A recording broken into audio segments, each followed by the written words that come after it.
आज जो ground reality है या जहां पे सियासत खड़ी है या जो तब्दीलियां हो चुकी हैं, गुज़िश्ता रोज की बानी पीटीआई की गुफ्तगू या जो उन्होंने ट्वीट डाला है गैर शाइस्ता गुफ्तगू पे जवाब आया कि अगर ज्यादा सियासी बयानबाजी हुई तो खानदान की मुलाकातें भी बंद हो जाएंगी। क्या ऐसी तुंदो तेज जबान इस्तेमाल या उसी तरह के बयानियों को रीइंफोर्स करने की जरूरत थी जब सियासी बका पहले से ज्यादा या शदीद दबाव का शिकार है? क्या ये इमरान खान की सोची समझी एक रैशनल ट्वीट थी या उनके जो एहसासात थे वो रैशनल एहसासात थे? जो उनकी बहन ने आके बाहर थोड़ा बहुत जो बताया जिसके अंदर उनके गुस्से का उनके बारे में जिक्र हुआ और फिर उसके बाद ट्वीट में भी जाहिर है कि वो उसी किस्म का एक एहसास उजागर होता है कि गालिबन एक ऐसा आदमी जो सख्त रिएक्शन के मोड में है। तो मुझे तो रिएक्शनरी एक स्टेटमेंट रिएक्शनरी तो क्या रिएक्शन लगता है बजाय किसी ऐसे सोचे समझे प्लान के तहत जिसके कि उनको कोई उम्मीद आगे नजर आ रही हो। देखिए, इसमें कोई शक नहीं कि इमरान खान के ऊपर जाती तौर पर और उसकी सियासत और उसकी पार्टी पे अमूमी तौर पर एक बहुत सख्त वक्त है इस वक्त। मैं कंपेयर करूं अगर मिसाल के तौर पे नेल्सन मंडेला का 27 साल का जो उसकी जो थी, तो क्या 27 साल का जो उसने टाइम गुजारा जेल के अंदर या सेपरेटली, उसको कोई मिलने नहीं आता था, उसने वक्त शायद उसने उसको जिंदगी अपनी बना लिया था कि शायद अब मेरी जिंदगी यही होगी। जहां पे भी उसको रखा गया उसके बाद उसने कहा अब ऐसा ही गुजरेगा वक्त मेरा। अच्छा, अब अगर ऐसी बात है तो फिर इमरान खान तो बहुत जल्दी ही उस लेवल पे पहुंच गया, उस नहज पे पहुंच गया जहां पर के वो रिएक्शन दे रहे हैं। पहला मौका आया और उन्होंने अपने गुस्से का इजहार किया, तो वो शख्सी तौर पर एक शख्सियत के तौर पर उनका बहुत बड़ा इम्तिहान है और देखना यह है कि वो इसमें से क्या साबित निकलते हैं या एक और रेफरेंस है जिसको हमें देखना पड़ेगा। क्योंकि मैं इस वक्त एक अमूमी जायजा ले रहा हूं, मैं को खास तौर पे पीटीआई और पीएमएलएन और हुकूमत और आजकल की साजिशी दौर के अंदर मैं उसकी बात नहीं कर रहा हूं कि जो क्यूबलर रॉस मॉडल है ग्रीफ का, मुश्किल में जब आप पढ़ते हैं मुश्किल चीज पड़ती है तो उसकी मुख्तलिफ स्टेजेस हैं, मैं उसके डिटेल में नहीं जाता, लेकिन गालिबन उसके अंदर कहीं ना कहीं पे एक शख्सी रिएक्शन का एहसास नजर आता है। अगर ऐसी बात है तो इमरान खान जो कि एक सियासी लीडर भी हैं, एक रास्ता लेके चले हैं और उस रास्ते को कब तक निभा पाएंगे ये देखना पड़ेगा। उनकी शख्सियत के अंदर जो चेंजेस आती हैं किस तरीके से आती हैं और आती हैं कि नहीं आती। और दूसरी बात, उनको यह एहसास होना चाहिए कि शायद उनकी जो इनकारसरेशन है, जो उनकी जेल है, ये ज्यादा लंबी भी हो सकती है। तो इसलिए बहुत जल्दी किसी उम्मीद में कि शायद मुझे कोई छुड़ा के ले जाएगा, शायद कोई मामला फहमी हो जाएगी, किसी तरीके से मुझे छोड़ दिया जाएगा, मुझे नहीं लगता कि उससे कोई पॉसिबिलिटी एग्जिस्ट करती है। लोग 14-14 साल कैद काटते हैं, आम कैदी जो है, आम कैदी, और उसके बाद भी रिहा होकर किसी ना किसी तरीके से अपनी जिंदगी को पकड़ लेता है। तो मेरा ख्याल है कि बेशक एक ऐसा आदमी जिसने प्राइम मिनिस्टर था, उसका अपनी एक अना है, उसका सब कुछ है, लेकिन आज मुश्किल हालात के अंदर है। इन तमाम शख्सी कमजोरियों के बावजूद वो किस हद तक अपने आप को रैशनल रख पाता है, वो सबसे बड़ा इम्तिहान होगा। जहां तक पार्टी और पीटीआई का तल्लक है, मेरे ख्याल में तो बेचारी सियासत भी और पीटीआई भी इस वक्त तो बिल्कुल किसी ना किसी कहीं पे नजर नहीं आती है।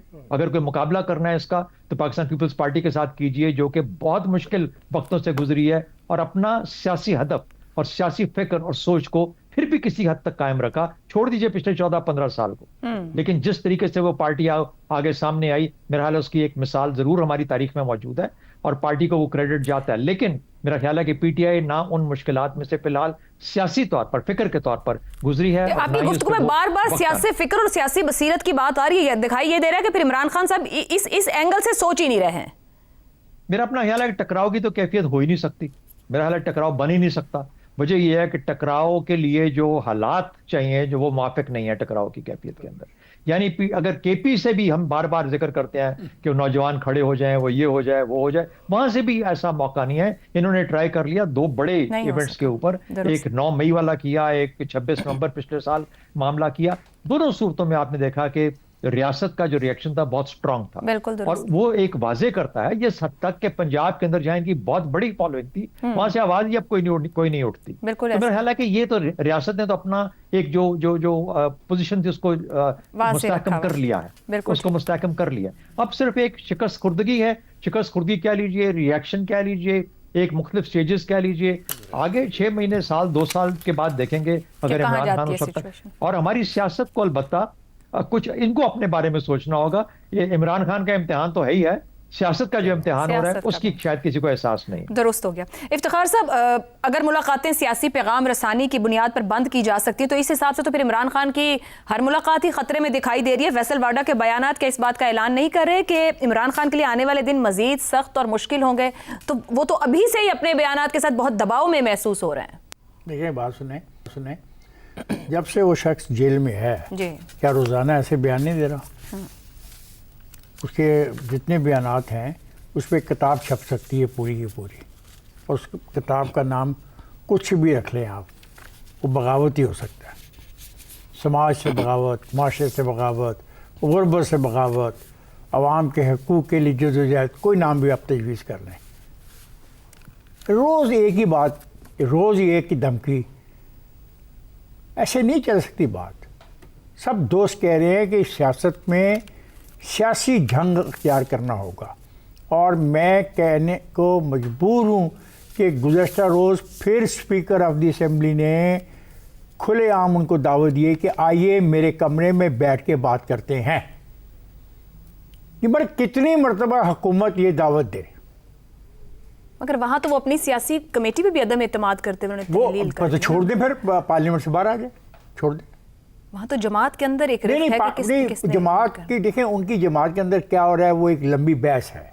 वो सारी की सारी जमात एक सूबे की हद तक रखी है कि वो सूबा हमलावर हो जाएगा वफाक के ऊपर, और वफाक शिकस्त खाता हुआ रावलपिंडी से नीचे को भागेगा, और फिर आहिस्ता आहिस्ता ये उसका पीछा करते हुए, आपको याद नहीं सोमनाथ के हमले शमले वाले नारे जो थे, भूल गए आप सारे? मगर फिर नहीं हुआ ना, वो सारी बातें और नारे रहे, जवाब दे चुका वफाक एक से ज्यादा बार। भाई हमने एक साल में देखा, कुछ भी मुमकिन नहीं था। मैं तो समझता हूँ कि इमरान खान को रिहा कर देना चाहिए, बिल्कुल, और कोई रास्ता नहीं है। अगर आप चाहती हैं कि समाज के अंदर सुकून हो और मुल्क के अंदर मामलात चले, उनको रिहा कर दें। ऐसी तकरीरें रोज़ ही वो करते हैं, सिर्फ फ़र्क होगा अगर स्टेज लग जाएगा, कुछ हज़ार लोग सुनने आ जाएंगे, पहले मजमा बड़ा होगा, फिर मजमा भी थिन आउट हो जाएगा, तो ये मसला भी ख़त्म हो जाएगा कि कितने पॉपुलर हैं, कितने लाखों करोड़ों लोग बिल्कुल उनकी इशारे के ऊपर सड़क पे आके जान देने को तैयार है। ये मसला भी मैं समझता हूँ ख़त्म हो जाएगा अगर मैं हूँ हुकूमत की जगह पे। आप यकीन करें कि मुकदमात चलते रहेंगे, हुकूमत तो मिलने नहीं दे रही है, आप कह रहे हैं कि हुकूमत क्या कर रही है? मैं हुकूमत की जगह हो रहा, मैं कह रहा हूँ कि मैं क्या करता, मुझे मौजूदा हुकूमत को डिफेंड नहीं करना। मैं बात कर रहा हूँ अगर मैं हुकूमत की जगह होता तो मैं मुकदमात चलते रहते, मैं जमानतें देता, कहता भाई आ जाओ मैदान में, जो तकरीर करनी है ये कर लो। रोज तकरीर तो कर रहा है वो, रोज लोगों को उकसा रहा है, वफाक के खिलाफ बोल रहा है, पाकिस्तान की सालमी को चैलेंज कर रहा है, पाकिस्तान के दुश्मनों को इसीलिए तो फिर मुलाकातें नहीं हो रही, इसीलिए तो उन पर एक दबाव है। फिर वो चाह क्या रहे हैं? कहानी थी मुलाकातों की भी, मर गया, मार दिया गया, और इस हद तक आ गया कि चीन में एक ऐसा उसका बनाया जा रहा है मुतबादल, उसको लाके वहां पर रख दिया जाएगा और वो भी लगेगा कि वो इमरान खान है। नहीं जनाब, ये बातें सारी हुई हैं और हो रही हैं, बिल्कुल ठीक है, हो रही है। सोशल मीडिया बड़ा बड़ा है।